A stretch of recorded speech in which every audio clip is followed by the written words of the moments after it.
ሰላም እጅጉን የተወደዳችሁና የተከበራችሁ የአሁን ስፖርት አድማጭ ተመልካቾቻችን እንደምን አደራችሁ። የዕለተ ማክሰኞ የጠዋት ስፖርታዊ መረጃዎችን ከእናንተው ከሆነው ከአሁን ስፖርት ይዘን መጥተናል። ትናንትና አንድ ተጠባቂ የእንግሊዝ ፕሪሚየር ሊግ መርሃ ግብርም ነበር። አርሰናል ከበርኔ በፍላይ ኤምሬትስ ስቴዲየም ያደረጉት ጨዋታን የምንዳሰስ ይሆናል። ዛሬም ማንቸስተር ሲቲ ከሜዳቸው ውጪ ተከታታይ 15 ጨዋታውን ያልተሸነፈውን በርነማውዝን በቪታሊቲ ስቴዲየም የሚገጥሙም ይሆናሉ። ቼልሲ ከቶተናም ሆትስፐር የለንደን ደርቢ ጨዋታ ይደረጋል። ቶተናም ሆትስፐር ይህን ጨዋታ የሚያሸንፍ ከሆነ እንዲሁ አለመውረዱን የሚያረጋግጥ ይሆናል። ስለነሱ የምንላችሁ ነገሮች ይኖራሉ። ከዚህም በተጨማሪ የክለብ መረጃዎችን የምንመለከት ሲሆን ዣቪ አሎንሶ በቼልሲ ቤት ምን ይሰራል? በርካቶቹ የሚጠብቁት ጉዳይ ነው።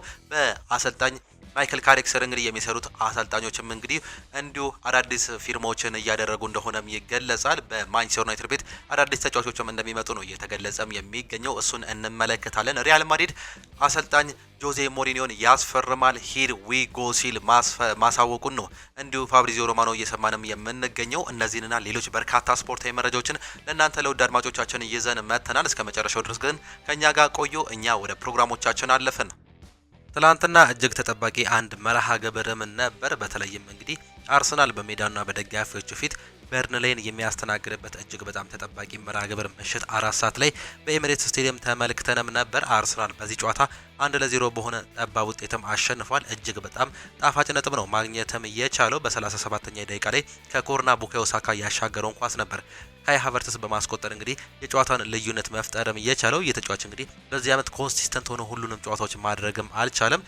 በተለያዩ ምክንያት የተለያዩ ጉዳቶችም አጋጥመውትም ነበር። ትላንትናም እንግዲህ ወደ አሰላለፍ ተመልሶ ወሳኛውን ጎል ማስቆጠርም ችሏል። በ15ኛው ደቂቃ ሊያንድሮ ትሮዛርድ እንዲሁም ደግሞ ኤቤሬቺ ኤዜ በ54ኛው ደቂቃ ላይ ኦፍ ዘ ፖስት ማለትም አንግል የገጨባቸውን አጋጣሚ ተመልክተንም ነበር። አርሰናል በአጠቃላይ ሙሉ ጨዋታውን የበላይነትም ነበረው። በተለይም እንግዲህ በመጀመሪያው አጋማሽ ጥሩ እንቅስቃሴ አድርገውም ነበር። 61% ኳሱን መቆጣጠር ችሏል። 13 ሙከራዎችን አድርገው ነገር ግን 3 ኦን ታርጌቶችን ብቻ ነው መሞከር የቻሉት። እንግዳ ክለቡ በርንሌይ 39% ኳስ የተቆጣጠረ ሲሆን 5 ሙከራዎችን አድርገው ምንም አይነት ኦን ታርጌት ሳይሞክሩ ነው ከጨዋታው መውጣትም የቻሉት። ምንም አይነት እንዲሁ አስፈሪ ሁኔታዎችን መፍጠር አልቻሉም። ከሜዳቸው ውጪ በርንሌዎች መውደቃቸውን ማረጋገጣቸው የሚታወስም ጉዳይ ነው። አርሰናሎች እንግዲህ የተለያዩ ቅያሬዎችን እንዲሁ አስመልክተውንም ነበር። በ72ኛው ደቂቃ ላይ ፔሮ ሂንካፔን በማስገባት ሪካርዶ ካላፊዮሪ ሲወጣ ተመልክተናል። እንዲሁም ደግሞ ሉዊስ ስኬሊ በኤቤሬቺ ኤዜ፣ ቪክቶር ዮከረስ በካይ ሃቨርትስ በ72ኛው ደቂቃ ላይ የተቀየሩ ተጫዋቾችም ነበሩ። በ93ኛው ደቂቃ ላይ ደግሞ ያለፉትን ተከታታይ ጨዋታዎች ላይ ከአሰላለፍ ውጪ የሆነው ስፔናዊ ማርቲን ዙቤሜንዲ በማርቲን ኦዴጋርድ እንዲሁም ደግሞ ጋብሪኤል ማርቲኔሊ በሊያንድሮ ትሮዛርድ ተቀይሮ መግባታቸውን ነው የተመለከትነው። ትላንትና አሰላለፉን ብንመለከት አንዳንድ ለውጦችን በአርሰናል በኩል ተመልክተንም ነበር። ዴቪድ ራያ እንደሚጠበቀው የበረኝነት ቦታውን የያዘ ሲሆን ክሪስቲያን ሞስኬራ፣ ዊሊያም ሳሊባ፣ ጋብሪኤል ማጋሌዝ እንዲሁም ደግሞ ሪካርዶ ካላፊዮሪ እነዚህ አራቱ የመከላከል ቦታውን የያዙ ተጫዋቾችም ነበሩ። ኤቤሬቺ ኤዜ፣ ዴክላን ራይስ እና ማርቲን ኦዴጋርድ ሶስቱን የአማካይ ቦታዎች የያዙ ተጫዋቾች ሲሆን ሊያንድሮ ትሮዛርድ፣ ካይ ሃቨርትስ እና ቡካዮ ሳካ ፊት ለፊቱን እንዲመሩ የተሰጣቸው ተጫዋቾችም ነበሩ።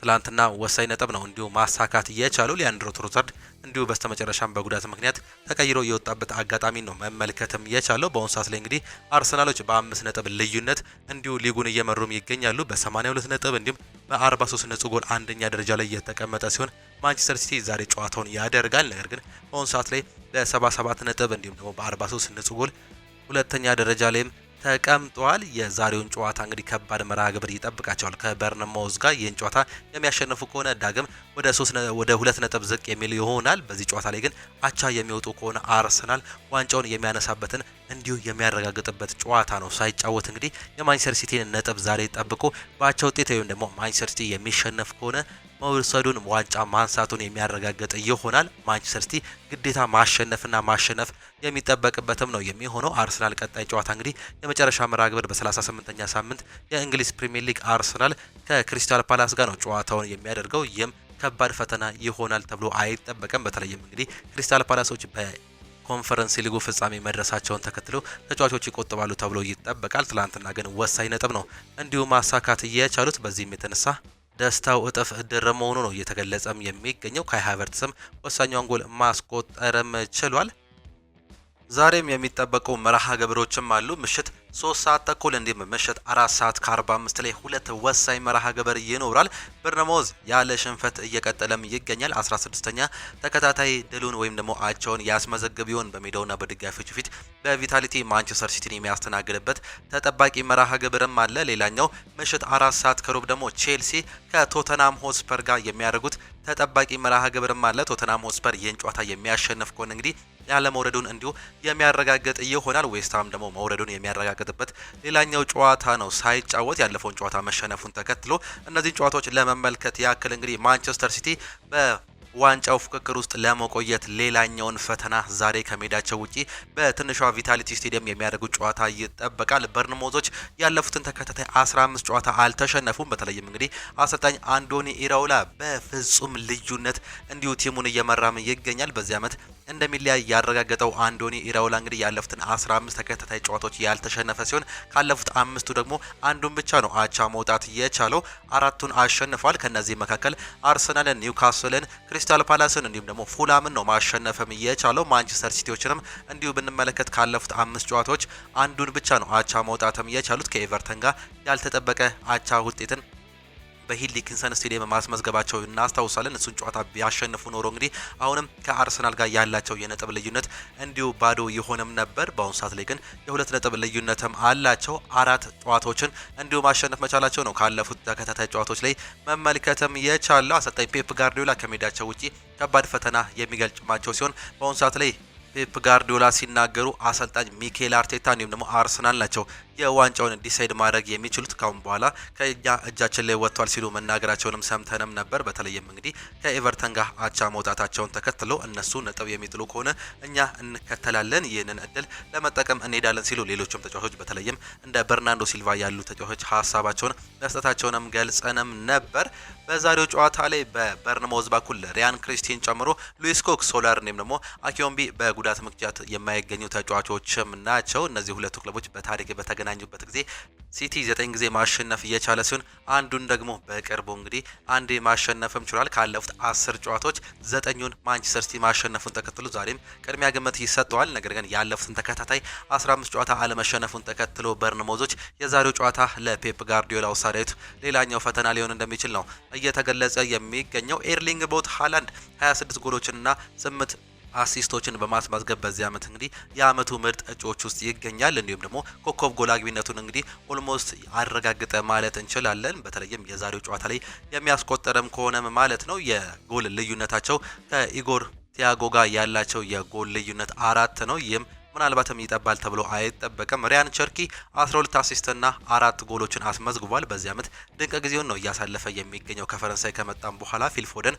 7 ጎልና 5 አሲስት ያስመዘገበ ሲሆን ጀርሚ ዶኩ 5 ጎልና 5 አሲስት ያስመዘገቡ የፊት መስመር አጥቂ ተጫዋቾችም ናቸው። በአሁኑ ሰዓት ላይ ማንቸስተር ሲቲ ቤት የሚገኘው የቀድሞ የቦርንሞዝ ተጫዋች አንቷን ሴሜኒዮ እንግዲህ በዚህ ዓመት በአጠቃላይ በቦርንሞዝም በማንቸስተር ሲቲ ቤትም በአጠቃላይ ያስቆጠራቸው የጎል መጠን 16 ጎልና 4 አሲስቶችም ደርሷል። 20 የጎል ተሳትፎ በዚህ ዓመት ማስመዝገቡን ተመልክተንም ነበር። 12 ጎሎችን በቦርንሞዝ ቤት ሆኖ ማስቆጠሩን የምናስታውሰው ጊዜም ነበር። ጁኒየር ክሩፒ ሌላኛው ተጠባቂ ተጫዋች ነው። ይህ 19 ዓመት ተጫዋች 12 ጎሎችን ያስመዘገበ ሲሆን ታቫርኔር 6 ጎልና 4 አሲስት፣ ኢቫኒልሰን 6 ጎልና 1 አሲስት በማስመዝገብ በቦርንሞዝ ቤት ይጠበቃል። አንቷን ሴሜኒዮ የቀድሞ ክለቡን እንግዲህ ለመጀመሪያ ጊዜ የሚገጥም ነው የሚሆነው ከቦርንሞዝ ጋር በእንግሊዝ ፕሪሚየር ሊግ የሚደረገውን መርሃ ግብር በእንግሊዝ ፕሪሚየር ሊግ እንግዲህ ለመጀመሪያ ጊዜ የሚገናኙም ይሆናሉ። ይህን ጨዋታ ማን ያሸንፋል? በርካቶቹ የሚጠብቁት ጨዋታ ነው። በተለይም እንግዲህ ማንቸስተር ሲቲ የሞት ሽረት ጨዋታ ነው ይህ ጨዋታ የሚሆንባቸው። ይህን ጨዋታ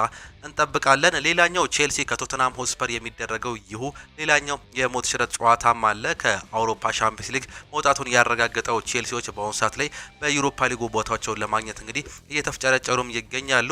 በኤፍኤ ካፕ ጨዋታ በማንቸስተር ሲቲ 1-0 ተሸንፈው ዋንጫ ማጣታቸውን እናስታውሳለን። በዛ ጨዋታ ላይ ጥሩ እንቅስቃሴ አድርገውም ነበር። በበር ላይ በነበረው ጨዋታ ዛሬ በሜዳቸውና በደጋፊዎች ፊት በስታንፎርድ ብሪጅ የሚያደርጉት ጨዋታ ተጠባቂ ጨዋታ ነው። በዛሬው ጨዋታ ላይ እንደ ዣኦ ፔድሮ፣ ስቲቮ ጄሚ ጊተንስ እና ዴሪ በጉዳት ምክንያት የማይገኙ ተጫዋቾች እንደሚሆኑ ተገልጿል። ዣኦ ፔድሮ የመገኘት እድል ሊኖረው እንደሚችል ፍንጭ መስጠታቸውን አሰልጣኙ ገልጸንም ነበር። እነዚህ ሁለቱ ክለቦች በተገናኙበት ጊዜ ያለፉትን 10 ጨዋታዎች እንግዲህ 8ቱን ቼልሲ ያሸነፈ ሲሆን አንዱን አቻ አንዱን ደግሞ ቶተንሃም ሆትስፐር ማሸነፉን ተመልክተናል። ቼልሲዎች ካለፉት 5 ተከታታይ ጨዋታዎች እንግዲህ በአራቱ ሽንፈት አስተናግዷል። አንዱን አቻ መውጣታቸውን ያለፈው ሳምንት የምናስታውሰው መርሃ ግብር ነው። ተከታታይ 6 ጨዋታዎችን እንዲሁ በሽንፈት ማጠናቀቃቸውን የምናስታውሰው ጉዳይ ነው። ከዛም በኋላ ነበር እንግዲህ አሰልጣኝ ሊያም ሮዚኔርን ማባረር ችለው የነበሩት። በዛሬው ጨዋታ ላይ ዣኦ ፔድሮ 15 ጎልና 5 አሲስት በማስመዝገብ በቼልሲ ቤት የሚጠቀስ ተጫዋች ነው። ኤንዞ ፈርናንዴዝ 9 ጎልና 3 አሲስት፣ ኮል ፓልመር 9 ጎልና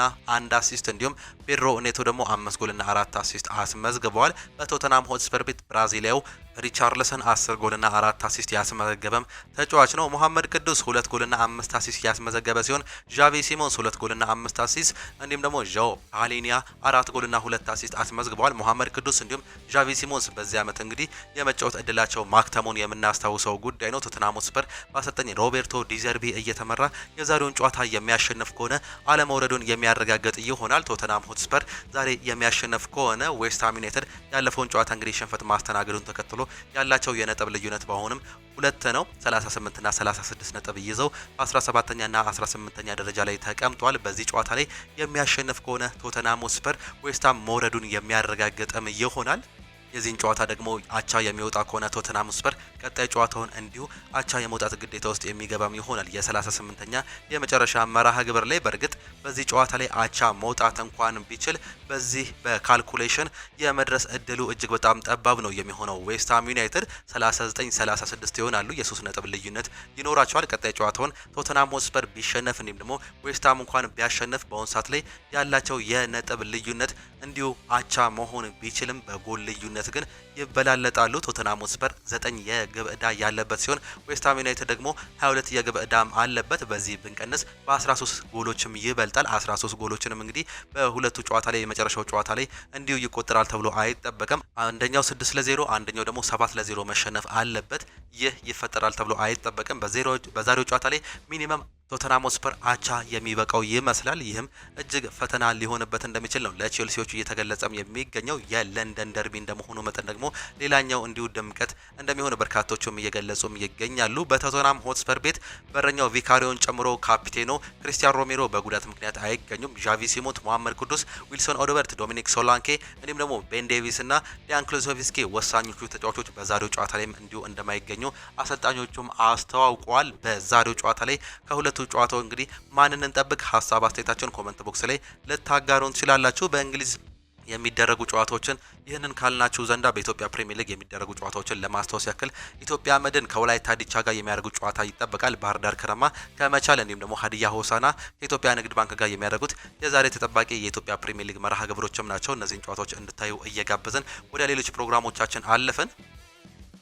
ወደ ሌሎች መረጃዎቻችን ስናልፍ እንግዲህ ኔይማር ጁኒየር ለዓለም ዋንጫ መጠራቱ ነው እየተገለጸ የሚገኘው። የብራዚል ብሔራዊ ቡድን አሰልጣኝ ካርሎ አንቸሎቲ የ2026 የዓለም ዋንጫ ስብስባቸውን እያሳወቁም ይገኛሉ። በዚህም እንግዲህ አሰልጣኝ ካርሎ አንቸሎቲ ባለ ዋንጫ ስብስባቸው ኔይማርን ማካተታቸው ነው እየተገለጸም የሚገኘው። ኔይማር ከ3 ዓመታት በኋላ ወደ ብራዚል ብሔራዊ ቡድን እንዲሁ ተመልሷል። በተጨማሪም ኤንድሪክ ከብሔራዊ ቡድን ጥሪ የቀረበለት ተጫዋች ሲሆን የቼልሲው ተጫዋች ዦ ፔድሮ ጥሪ ሳይቀርብለት የቀረ ተጫዋች መሆኑ ነው እየተገለጸ የሚገኘው። የተጫዋች በተለይም በዚህ ዓመት ቼልሲ ቤት እንግዲህ ጥሩ እንቅስቃሴ ካደረጉ ወሳኝ ተጫዋቾች መካከል አንደኛው እንደሆነ ይገለጻል። ነገር ግን ለዓለም ዋንጫ ያልተጠራ መሆኑ ነው መረጃዎች እያሳዩም የሚገኙት። ይህም ያልተጠበቀ ሲሉ በርካቶቹ እየገለጹትም ነው የሚገኙት። ሌላኛው ፔፕ ጋርዲዮላ ማንቸስተር ሲቲን እንደሚለቅም ታውቋል። አሰልጣኝ ፔፕ ጋርዲዮላ እንግዲህ መጨረሻው ታውቋል። ማንቸስተር ሲቲን እንደሚለቁ ነው የተገለጸው። ፔፕ ጋርዲዮላ ከማንቸስተር ሲቲ ጋር እንደሚለያይ ለክለቡ ቅርብ የሆኑ ታማኝ ምንጮች ማረጋገጣቸው መረጃዎች በስፋትም እያመላከቱት የሚገኙት። ማንቸስተር ሲቲዎች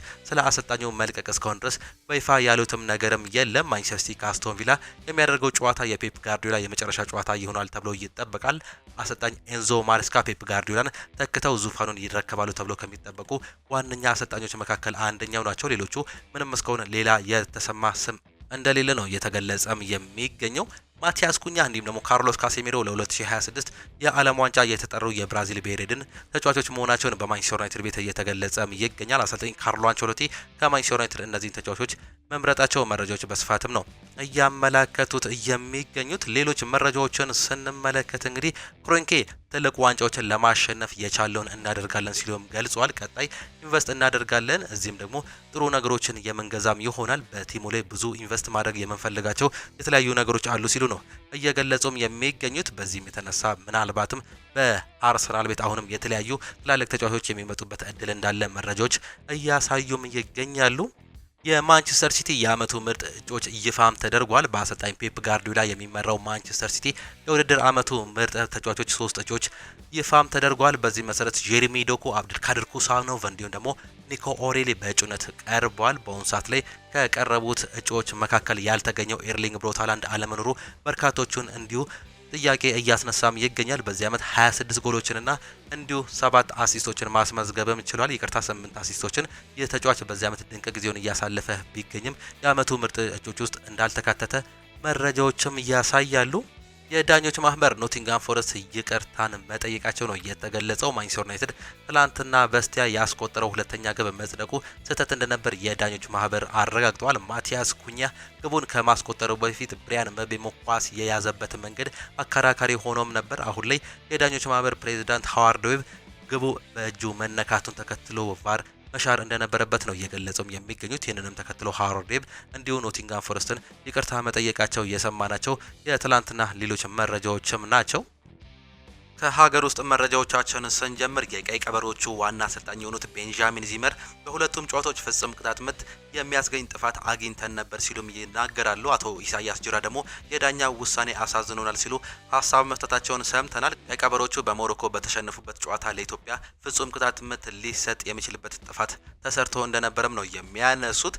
አንዱም የሞሮኮ ተጫዋች ቀይ ካርድ ሊያሰጥ የሚችል ጥፋት ቢሰራም ዳኛው ሁሉንም ክስተቶች በዝምታ አልፈዋል ሲልም ይገልጻሉ። ስለ ክስተቱ ለወርልድ ስፖርት አስተያየት የሰጡት ኢትዮጵያዊ ፌዴሬሽን አቶ ኢሳያስ ጅራ የዳኛ ውሳኔ አሳዝኖናል ሲሉም ነው የገለጹት። አቶ ኢሳያስ ጅራ አክለውም እንግዲህ ተጫዋቾቻችን ረስተው የዓለም ዋንጫ ህልማቸውን ለማሳካት የነገው ጨዋታ እያንዳንዱን ማተኮር አለባቸው ሲሉ ዛሬው ጨዋታ መናገራቸውንም ነው የሰማ ነው። ስለ ዳኛው ቅሬታ ማውራት አልፈልግም፣ ነገር ግን ፕሬዚዳንቱ ጥሩ አስተያየት የሰጡ ይመስለኛል በማለትም እንዲሁ ቤንጃሚን ሲመር መናገራቸውንም ነው የሰማ ነው። አክሎም በእያንዳንዱ ጨዋታ ፍጹም ቅጣት ምት ሊያስገኝ የሚችል ጥፋት ነበር ቢሰጠን መልካም ነበር ሲሉም ይገልጻሉ። ፍላጎታችን ተጋጣሚ ማንም ቢሆን ማንም በፍትሃዊ ነገር እንዲተገበር ነው የምንፈልገው ያሉት አሰልጣኙ ከሜዳ ላይ ያለውን ስራ እናተኩራለን፣ ቀጣይ ጨዋታችንን ለማሸነፍ እንጠራለን ሲሉ መናገራቸውን የሰማን ሲሆን ትንሳኤ መንግስቱ ደግሞ የሚከፈለውን ዋጋ ከፍለን ቱኒዚያን ለማሸነፍ ተዘጋጅተናል ሲሉም ይገልጻሉ። ሞሮኮን ለማሸነፍ ነበር እየገባ ነው ሲል የገለጸ ሲሆን የ17 ዓመቱ ብሔራዊ ቡድን ተከላካይ ትንሳኤ መንግስቱ ቡድኑ ለዛሬው ጨዋታ ዝግጁ መሆኑንም እንዲሁ ተናግሯል። ዝግጅታችን በጣም አሪፍ ነው ያለው ትንሳኤ ሀገራችንን ለዓለም ዋንጫ ለማሳለፍ በቻልነው አቅም እየጣርን እንገኛለን ሲልም ይገልጻል። በቱኒዚያ ጨዋታ ከሞሮኮ ሽንፈት ተምረን እንደምንመጣ ቃል እገባለሁ ሲልም ተጫዋቹም ተናግሯል። ስለ ሞሮኮ ጨዋታ ያነሳው ተጫዋቹ ሞሮኮን ለማሸነፍ ነበር የገባ ነው፣ አቻ ስንሆን በጣም ተናደን ነበር ሲልም ይገልጻል። ቡድኑ ለማሸነፍ ሲጫወት እንደነበር ገልጾ ሞሮኮ በመልሶ ማጥቃት ግብ አስቆጥራብናለች ሲልም እንዲሁ ይገልጻል። ነገ ለማሸነፍ የተከፈለውን ዋጋ መክፈል ዝግጁ ነን ሲል የኢትዮጵያ ሕዝብም ያበረታታን ይጸልይልን ሲል መናገሩ ነው ስለ ዛሬው ጨዋታ እንዲሁ ሀሳቡንም መስጠትም የቻለው። ከሀገር ውስጥ መረጃዎቻችን ወጣ ስንል ደግሞ የክለብ መረጃዎችን የምንመለከት ይሆናል። ብሩኖ ፈርናንዴዝ በዚህ ዓመት እንግዲህ 20 አሲስቶችን በማስመዝገብ ከኬቨን ዴብሩይነ እንዲሁም ደግሞ ከቴሪ ዳንኤል ሄነሪ ጋር እንዲሁ ታሪክ መጋራቱ ይታወሳል። አንድ ቀሪ ጨዋታም አለው። በዛ ጨዋታ ላይ ደግሞ አንድ አሲስት የሚያስመዘገብ ከሆነ ታሪኩን ብቻውን እንዲሁ የሚሰብር የሚሆን ነው የሚሆነው።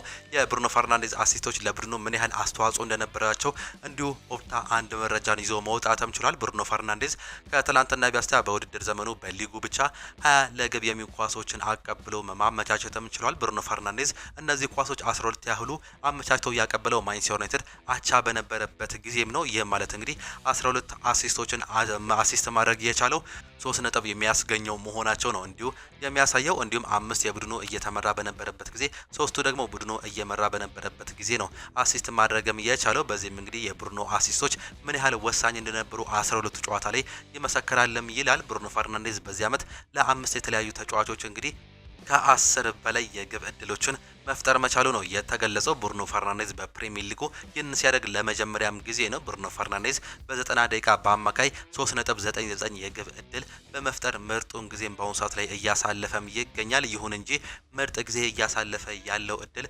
በመፍጠር ብቻ ሳይሆን በሚያቀብላቸው ኳሶች ትክክለኛነትም ጭምር ነው። ብሩኖ ፈርናንዴዝ በተቃራኒ ቡድን የሜዳ ክፍል ውስጥ አሻግረው ያቀብላቸው ኳሶች ትክክለኛነት ወይም ደግሞ ፐርሰንቴጁ 83%ም ነው። እንዲሁም በሶስተኛው የሜዳ ክፍል አሻግረው ያቀብላቸው ኳሶች 76% ትክክል እንደነበሩ ነው ቁጥራዊ መረጃዎችም እያሳዩም የሚገኙት።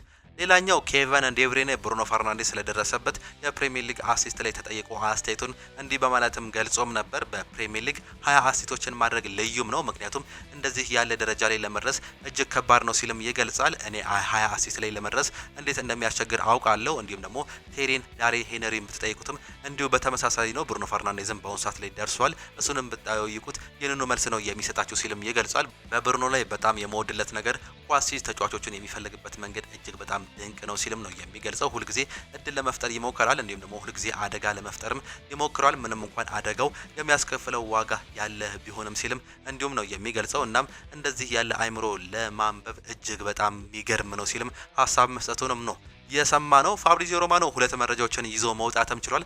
ስቲቭ ሆላንድ አዲስ ውል መፈረሙ ነው የተገለጸው። በካሪክ ስታፍ ውስጥ ቁልፍ ሰው እንደሆነ የሚነገርለት ስቲቭ ሆላንድ እስከ ሰኔ 2028 የሚቆይ ኮንትራት የፈረመ ሲሆን እስከ 2029 የማራዘም አማራጭ እንዳላቸው በማንቸስተር ዩናይትድ ቤትም ተገልጿል። ማይከል ካሪክ በተመሳሳይ እስከ ሰኔ 2028 እንዲሁም ደግሞ አርሶን 1 ዓመት እንዳላቸው እንዲሁ መስማማታቸው ከዚህ በፊት ገልጾ እንደነበር የምናስታውሰው ጉዳይ ነው። በአሁኑ ሰዓት ላይ ደግሞ ወሳኙ ምክትል አለቃ ስቲቭ ሆላንድ መሆናቸው ነው እየተገለጸ የሚገኘው።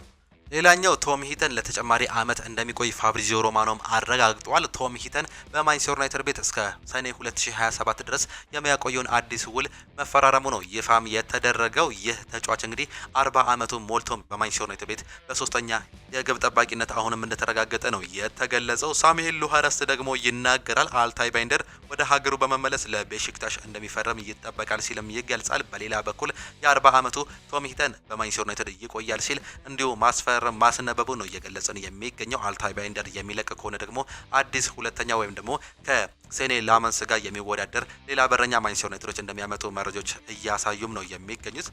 ጋሪ ኔቭልም ይናገራል። ማቲያስ ኩኛ እንዲሁም ብሪያን ምቤሞ በዚህ ውድድር ዘመን አስቸጋሪ ጊዜያትን አሳልፏል። ነገር ግን እነሱን ተመልክቼ በማንቸስተር ዩናይትድ ማሊያ መጫወት አይገባቸውም ብዬ አስቤ አላውቅም ሲል ነው የሚናገረው። ሁልጊዜ ጥራታቸውን ለማየት ይጥራሉ፣ በውስጣቸው ትልቅ ፍልሚያ እንዲሁም ደግሞ ጽናት አለም ሲል ነው የሚገልጸው። የማንቸስተር ዩናይትድ የፊት መስመር ተጫዋቾች ጠንክረው መስራት፣ ኳስ ለማግኘት መራብ እንዲሁም ደግሞ ወደፊት መሮጥ ይኖርባቸዋል ሲልም ገልጿል። በዚህ ዓመት እንግዲህ ታሪክ መስራታቸው ነው የሚገለጸው። ብሪያን ምቤሞ፣ ቤንጃሚን ሴስኮ እንዲሁም ደግሞ ማቲያስ ኩኛ ሶስቱም በዚህ ዓመት የፈረሙት የአጥቂ ስፍራ ተጫዋቾች እንግዲህ 10 ጎልና ከዛ በላይ ማስቆጠርም ችሏል። በአጠቃላይ ከአሲስት ጨምሮ እንግዲህ ከ10 በላይ ነው ያላቸው። ብሪያን ምቤሞ ብንመለከት 10 ጎልና 3 አሲስት አለው። ቤንጃሚን ሴስኮ 10 ጎልና 1 አሲስት አለው። ሌላኛው ተጫዋች ደግሞ ማቲያስ ኩኛን ብንመለከት በተመሳሳይ ከ10 በላይ ነው። አሰልጣኝ ዣቪ አሎንሶ በቼልሲ ቤት እንግዲህ እንደሚቆይም ተረጋግጧል። የ4 ዓመት ኮንትራት መፈረሙ ነው እየተገለጸም የሚገኘው። ይህም ሂርዊጎ ሲል ማረጋገጡን ከዚህ በፊት ፋብሪዚዮ ሮማኖ ሰምተንም ነበር። አሰልጣኝ ዣቪ አሎንሶ በመምጣቱ ደስ ብሎናል ሲሉም ነው የሚገልጹት። የቼልሲው ጊዜያዊ አሰልጣኝ ካሎም ማክፍራረን ዣቪ አሎንሶ ትላንትና መልእክት እንደላከላቸው ነው የገለጸው። ዣቪ አሎንሶ ትላንትና የጽሁፍ መልእክት ልኮልኛል፣ ራሳ ጋር እቆያለሁ፣ ስለ ፍጻሜው ነበር ሲሉም እንዲሁ መናገራቸው ነው እየገለጹም የሚገኙት። አክሎም ዣቪ አሎንሶ በመምጣቱ ደስ ብሎናል ያሉ ሲሆን እሱ ትልቅ ዋንጫ ማሸነፍ የቻለ አስደናቂ አሰልጣኝ ነው ሲሉም ይገልጻሉ። የተጫዋችነት ጊዜውም አስደናቂ ነበር ያሉት አሰልጣኙ ያለ ጥርጥር ሁላችንም አክብሮት ያገኛል ሲልም ነው እንዲሁ እየገለጸ የሚገኘው። በተመሳሳይ አሰልጣኝ ዣቪ አሎንሶ ከሪያል ማድሪድ 4 አሰልጣኞችን ይወስዳሉም ነው እየተባለም የሚገኘው። ቼልሲዎች አሰልጣኝ ዣቪ አሎንሶ አዲስ አሰልጣኝ አድርገው በኃላፊነት መሾማቸው አይዘነጋም። የቡድኑ ጊዜያዊ አሰልጣኝ ካሎም ማክፍራረን በበኩላቸው በዣቪ አሎንሶ አሰልጣኝ ቡድን ውስጥ እንደሚቀጥሉ እየተገለጸም የሚገኘው። በተጨማሪም አሰልጣኝ ዣቪ አሎንሶ ከሪያል ማድሪድ 4 አሰልጣኞች እንደሚያመጡም ተነግሯል። የቼልሲ የቆሙ ኳስ አሰልጣኝ፣ የግብ ጠባቂ አሰልጣኝ ደግሞ በክለቡ እንደሚቀጥሉ መረጃዎች እየወጡም ነው የሚገኙት። በአሁኑ ሰዓት ላይ እንግዲህ ሪያል ማድሪዶች ከአሰልጣኝ ጆዜ ሞሪኒዮ ጋር መስማማታቸው ነው እየተገለጸም የሚገኘው። ፋብሪዚዮ ሮማኖ ሂር ዊ ጎ ሲል ማረጋገጡን የሰማነው ሌላኛው መረጃም ነበር። ዳኒ ካርቫል ከሪያል ማድሪድ ጋር እንደሚለያይም ተረጋግጧል። ስፔናዊው የቀይ መስመር ተሰላፊ ዳኒ ካርቫል በአመቱ መጨረሻ ከሪያል ማድሪድ ጋር እንደሚለያይ ይፋም ተደርጓል። የ34 አመቱ ዳኒ ካርቫል በሪያል ማድሪድ ቤት 23 የውድድር አመታትን አሳልፏል። ዳኒ ካርቫል በሪያል ማድሪድ ቆይታው እንግዲህ አጠቃላይ 27 ዋንጫዎችን ማሸነፉ ነው እየተገለጸም የሚገኘው። ዳኒ ካርቫል በሪያል ማድሪድ ቤት እንግዲህ 6 የአውሮፓ ሻምፒየንስ ሊግ እንዲሁም ደግሞ የክለብ የዓለም ዋንጫን በአጠቃላይ ማሳካተም ችሏል። 4 ላሊጋ፣ 2 ኪንግስ ካፕ እንዲሁም ደግሞ 5 ደግሞ የአውሮፓ ሱፐር ካፕን ጨምሮ የስፔን ሱፐር ካፕን ደግሞ 4 ጊዜ ማሸነፍ የቻለም ተጫዋች ነው። ይህ ተጫዋች በሪያል ማድሪድ ቤት እንግዲህ ከክረምቱ ጋር ተያይዞ እንዲሁ የሚለያይ መሆኑ ነው እየተረጋገጠም የሚገኘው። እንደነገርናችሁ እንግዲህ አሰልጣኝ ጆዜ ሞሪኒዮ ከሪያል ማድሪድ ጋር መስማማቱ ነው እየተገለጸ የሚገኘው። እንደ ካርሎ አንቸሎቲ ሁሉ አሰልጣኝ ጆዜ ሞሪኒዮ ዳግም ወደ ሳንቲያጎ በርናቦ እንደሚመለስም እንዲሁ ተረጋግጧል። በአሁኑ ሰዓት ላይ እንግዲህ በሪያል ማድሪድ ቤት የተለያዩ ቀውሶች ላይ ይገኛሉ። ይህን ነገር ለመለወጥ ይመስላል እንግዲህ አሰልጣኝ እንዲሁ ጆዜ ሞሪኒዮን ማምጣትም ፍላጎት ማሳየታቸው እየተገለጸው ፕሬዚዳንቱ በዚህም የተነሳ እንደ ካርሎ አንቸሎቲ ሁሉ ዳግም ወደ ሳንቲያጎ በርናቦ በመመለስ ለሁለተኛ ጊዜ ሪያል ማድሪድን የሚይዙም ይሆናሉ። በአሁኑ ሰዓት ላይ እንግዲህ ብዙ ነገሮች እየተነሱም ይገኛሉ። በተለይም እንግዲህ በጊዜ አሰልጣኝ ራውል አርቤሎዋ እንዲሁም ደግሞ በተጫዋቾች መካከል የተለያዩ ችግሮችን ሰሞኑን ሰምተንም ነበር። በተለይም ከኪሊያን ምባፔ ጋር አንዳንድ ነገሮችን እንዲሁ ሰጣ ገባ ውስጥ ገብተው እንደነበርም ሰምተናል። ፌዴ ቫልቬርዴ ከኦሪዮል ሻሚኒ እንዲሁም ደግሞ ሌሎች ጸቦችንም በሰሞኑ የሰማነው ነገር ነው። ይህን ሁሉ ያረግባሉ ተብሎ የሚጠበቁት አሰልጣኝ ጆዜ ሞሪኒዮ ወደ ስፔን አቅንተው እንግዲህ ሳንቲያጎ በርናቦ ሪያል ማድሪድ እንደሚከትሙ ነው እየተገለጸም የሚገኘው። እጅጉን የተወደዳችሁና የተከበራችሁ የአሁን ስፖርት አድማጭ ተመልካቾቻችን ለዛሬ ነበረን ስፖርታዊ መረጃዎቻችን ይህንን እየመስሉ ነበረ። ፕሮግራሞቻችንን እንዴት አያችኋቸው? ሀሳብ አስተያየታችሁን ኮመንት ቦክስ ላይ ልታጋሩን ትችላላችሁ። የዛሬ የአሁን ስፖርት የጠዋት ፕሮግራሞቻችን በዚሁ የሚጠናቀቁ ሲሆን በከሰዓት ፕሮግራሞቻችን እስከምንገናኝ ድረስ ግን ቻው ቻው፣ መልካም ጊዜ፣ መልካም ውሎ እንዲሆንላችሁ ተመኘን።